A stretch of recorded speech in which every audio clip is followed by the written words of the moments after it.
அண்ணா அண்ணா ഈ ചാച്ചൻ വീട് എങ്ക இருக்க? ചാച്ചനും தெரியாது. അവർ പേര് പേരറിയത്തില്ല. ചാച്ചൻ എന്ന് വിളിക്കും. മലയാളിയാ. அங்க ஒரு மலையாளி தான் பூக்கடையில. அங்க போய் கேளுங்க.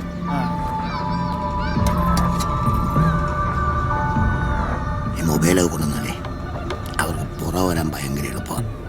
അതാ വേണ്ടെന്ന് പറഞ്ഞത്. ഓടച്ചത്രം മാർക്കറ്റിനടുത്ത് രായനടുത്ത് ആവളുണ്ട്. 4 മണിക്കൂർ യാത്രയാ. അല്ലെങ്കിൽ പിന്നെ കാട് കയറും. തേവരമട്ട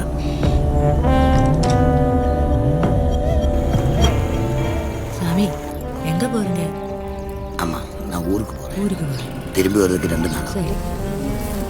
കൊച്ചെ കാട് കയറലെന്ന് പറഞ്ഞാൽ അത്ര എളുപ്പമുള്ള കാര്യമൊന്നുമല്ല. ചാച്ച നമുക്കങ്ങ് കേറാൻ ചാച്ച. ഇവിടെ വന്നതും പോയൊന്നും ആരും അറിയണ്ട.